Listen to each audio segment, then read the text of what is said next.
I think every investor's portfolio should have some exposure to alternative strategies. And I'll use that phrase broadly to be an alternative to traditional equity and traditional fixed income.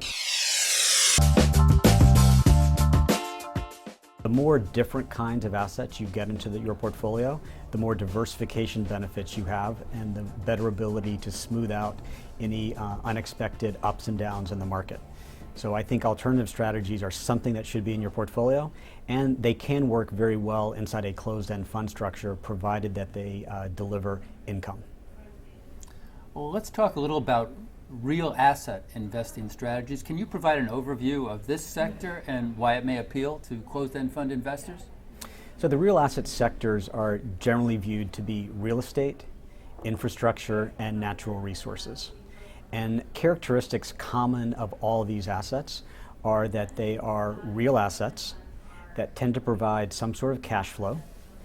They have the potential to provide long-term capital appreciation, and they also historically have been somewhat stable relative to other investment classes. We define real assets to include both the publicly traded equity and the debt of real asset companies. One of the nice benefits of being in the equity portion is that over time there is the potential for dividends on the underlying securities to grow, therefore the potential for dividend increases on the closed-end fund.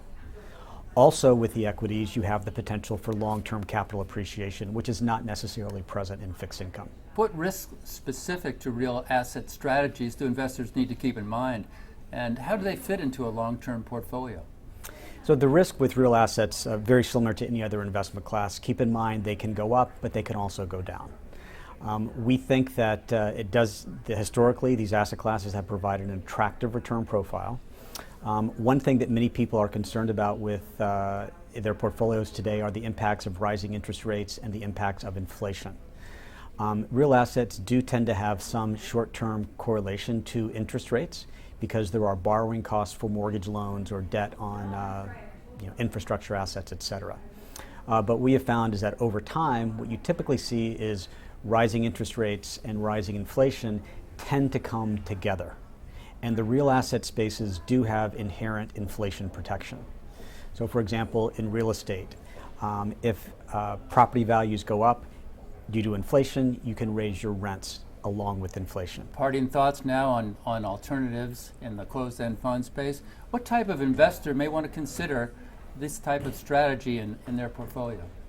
I think a real asset alternative closed-end fund is appropriate for an investor who wants both income and growth in income and capital value.